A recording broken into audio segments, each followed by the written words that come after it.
After a flood, the population in the province decreased by 20% and becomes 240,000. What is the original count of populations? So dito, yung original population yung hinahanap natin.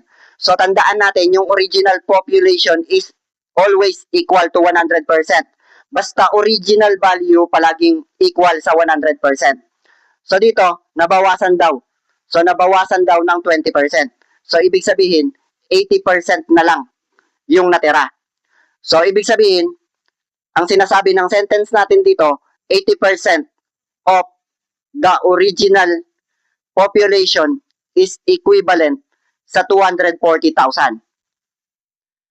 So, kung ita-translate natin ng mathematical equation to, yung word na of, palaging multiplication ang ibig sabihin yan. So, yung original count of population, original population natin, yan yung hinahanap natin. So, ilagay natin as n. So, dito, ibig sabihin, 80% times n. So, 80% times n is 80% n.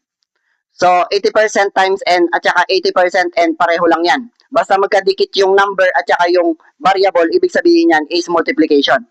So, is equal sa 240,000. So, dito, para makancel natin yung percent dito, pwede natin gawing decimal to o kaya fraction. So, gawin natin decimal, i-move lang natin yung decimal point ng 2 beses. So, magiging 0.8. So, 0.8 n is equal to 240,000. So, dito, itong 0.8 at saka 0.8 pareho lang yan. So, para matanggal natin yung 0.8 na kasama ng n, so, i-divide natin both side by 0.8.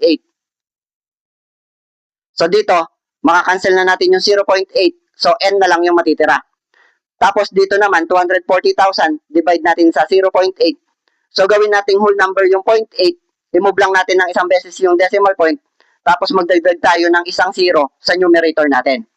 So, dito, i-divide natin yung 24 sa 8. So, 24 divided by 8 is equal to 3. Tapos, bilangin lang natin yung 0 natin. So, 1, 2, 3, 4, 5. So, meron tayong 5 0. So, isang 3, tapos 5 0.